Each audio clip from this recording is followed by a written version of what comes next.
पवन जी, क्या कहेंगे? आज आप यहाँ आए आकांक्षा दुबे क्या कहेंगे? अब देखिए, यहाँ हम आए हैं और इस पे हम क्या कहेंगे, मेरे पास कोई शब्द नहीं है कि मैं बोलूं कि मैं क्या कहूं, क्या बोलूं, कोई शब्द नहीं है, मैं निशब्द हूं। जिस तरह से कांड हुआ, ये तो कहीं ना कहीं भोजपुरी इंडस्ट्री पे एक हमला भी है।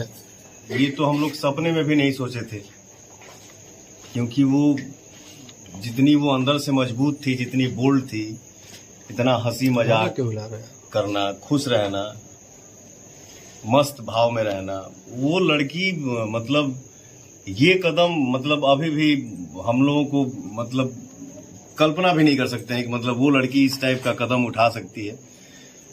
बट क्या कहेंगे, सरकार से क्या मांग करेंगे आप? देखिए, हम लोग बोलते हैं भोजपुरी इंडस्ट्री एक परिवार है, तो हमारे परिवार की एक सदस्य हमारे बीच आज नहीं है, तो सरकार से हम यही कहेंगे, गुहार करेंगे कि उस लड़की के साथ न्याय हो और इस परिवार के साथ न्याय हो। आपके साथ फिल्म बनाने की सजा तो नहीं मिली उसे? अब नो कमेंट्स इस पे। क्या देखिए, मतलब समय होता है, उसका दिली इच्छा रहता था ना हमारे साथ हमेशा काम करने की।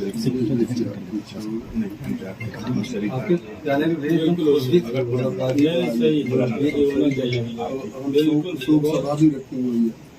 7 तारीख को हम लोग को सभा भी रखी है, इसमें आप लोग को आना पड़ेगा। अच्छा ठीक है, बात कर लेंगे।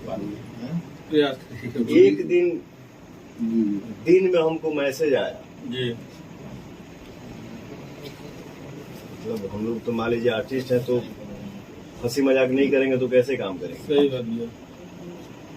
मतलब एक होता है ना अपनापन साहब जी, होता है। सर आप मुझे भूल गए जी, मैं भेजा ना जी, नहीं सर आप मुझे भूल गए, मैं ना जी।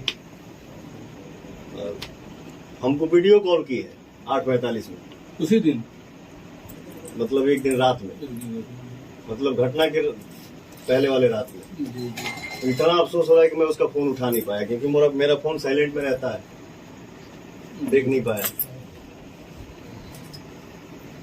8:45 में मुझे वीडियो कॉल की,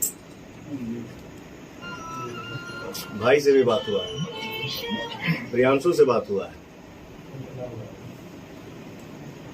अच्छा, इस बार का कोई लोकेशन भी नहीं दी कि मैं आ रही हूँ, ऐसा है शूट चल रहा है, कोई तो जाता है, क्या मैं यहाँ रहता हूँ, मैं चले गया और तब देख लिया। थोड़ा सा भी अंदेशा ऐसा हो तब ना, कुछ नहीं था, थोड़ा सा भी अंदेशा ही नहीं था। अब ऐसा लोकेशन मिलता था, ऐसा दूर दूर तक सपने में कभी सोच ही नहीं